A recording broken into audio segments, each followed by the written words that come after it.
Ya pemirsa, saat ini kita sudah bergabung dengan Wali Kota Bekasi, Bapak Tri Adianto. Selamat siang, Bapak. Selamat siang.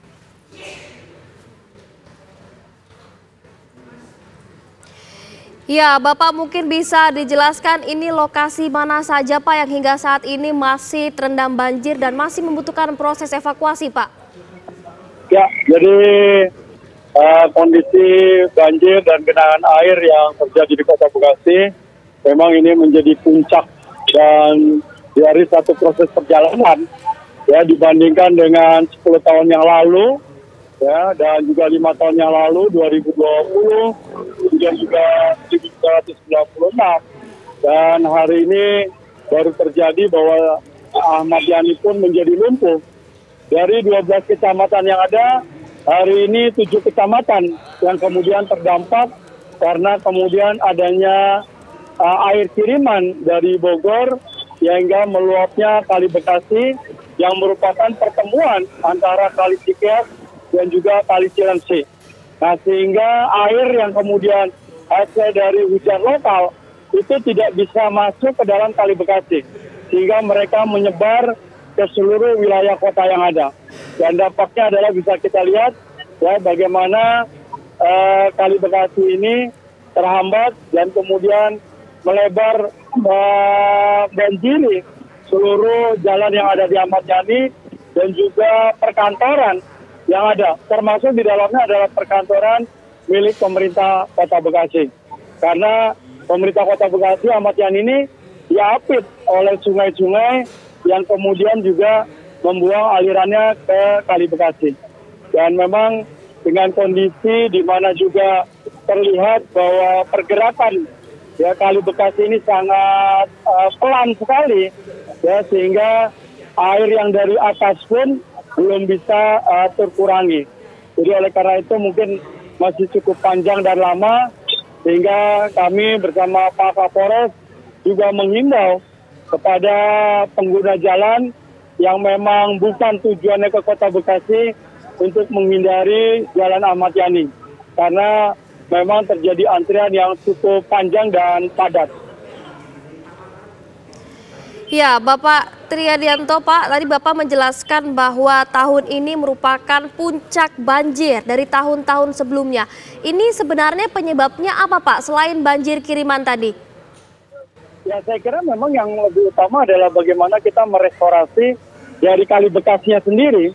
Karena memang di samping endapannya juga sudah cukup tinggi, tetapi juga penggunaan terkait dengan pola tata guna lahan saya kira yang terus berubah. Ya, bagaimana di puncak 2 itu, ya di Hambalang, Sentul, dengan adanya perubahan tata guna lahan, tentu air akan cepat sampai memenuhi sungai-sungai kita. Di samping memang, itu tadi, tanggul-tanggul yang kita miliki itu hanya ketinggian 6 meter. Ya, sementara tadi malam itu, ketinggian itu berada di 8 meter. Ya, sehingga terjadi kemudian limpasan-limpasan yang melewati daripada tanggul-tanggul yang ada. Kemudian juga struktur daripada Kali Bekasi sendiri belum sepenuhnya dan seluruhnya dilengkapi dengan tanggul-tanggul yang ada. Ya, karena memang proyeknya juga belum terselesaikan ya dari target yang kemudian ditentukan oleh Kementerian PUPR. Ada beberapa spot yang memang terjadi penggerusan. Ada di beberapa spot yang terjadi longsor. Ya, jadi oleh karena itu tentu menjadi pekerjaan kita bersama, ya, baik itu dari Bogor, pemerintah Kota Bekasi, kemudian juga dari pemerintah pusat. Ya, Pak Tri, mungkin bisa dijelaskan bantuan apa saja Pak yang sudah diluncurkan atau diberikan kepada masyarakat yang terkena banjir ini, Pak? Ya, jadi memang hari ini kita bagaimana berkonsentrasi ya terkait dengan melakukan penyelamatan dan evakuasi kepada warga. Ya, jadi kita evakuasi, kemudian kita tempatkan pada tempat-tempat penampungan yang ada, dan kemudian Dinas Sosial dan Dinas Ketahanan Pangan sedang mempersiapkan untuk penyiapan logistik yang diperlukan, dapur-dapur umum yang kita lakukan, termasuk itu tadi baju dan juga selimut dan juga hal-hal yang kemudian diperlukan oleh warga masyarakat. Ya Pak, mungkin ini bisa dijelaskan Pak nanti antisipasi ke depannya bila terjadi banjir susulan, kemudian juga diperkirakan hujan deras yang masih akan berlangsung khususnya di Kota Bekasi ini seperti apa Pak antisipasinya? Ya, jadi memang tadi pagi sudah rapat dengan Pak Menko, PMK, kemudian juga dengan Kepala BNPB dan juga Kepala BPPD Provinsi dan juga Kepala BMKG. Memang akan ada satu proses hujan yang luar biasa ya yang akan dilakukan, yang akan terjadi pada saat minggu kedua antara tanggal 11 sampai tanggal 20 Maret. Itu puncak daripada hujan tahun ini. Sehingga ada upaya untuk melakukan rekayasa terkait dengan hujan sehingga tidak terjadi hujan itu di pegunungan, tetapi mungkin hujan itu bisa dipindahkan. Dan ini disampaikan bahwa pernah dilakukan dan berhasil pada saat menghadapi malam tahun baru misalnya. Itu saya kira secara umum. Nah, untuk pemerintah Kota Bekasi tentu menyiagakan ya pompa-pompa air yang kita miliki karena memang posisi dari Kota Bekasi ini kan rendah ya, sehingga memang posisinya lebih rendah daripada sungai-sungai yang ada.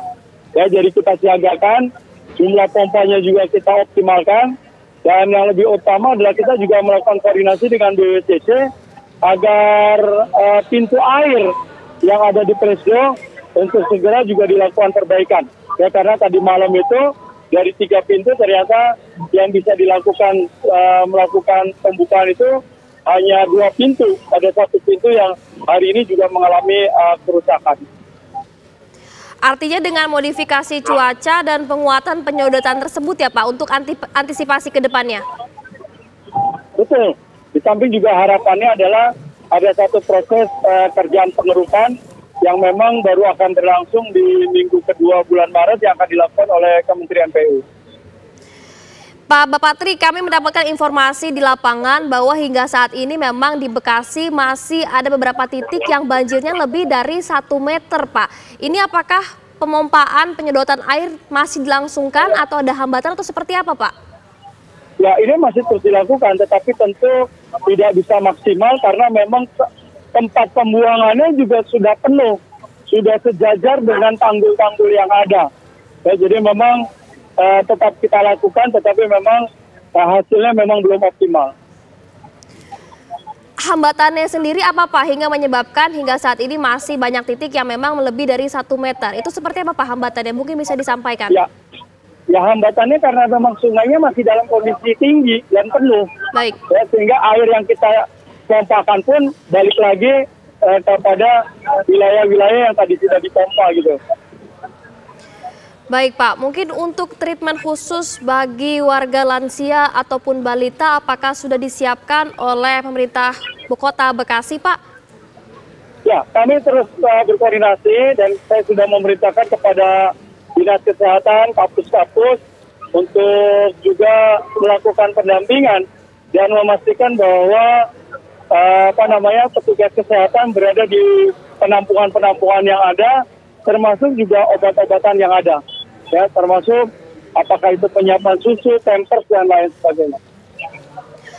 Baik, terima kasih Bapak Tri Adianto, Wali Kota Bekasi sudah meluangkan waktunya bersama TV One. Sekali lagi terima kasih Bapak. Terima kasih.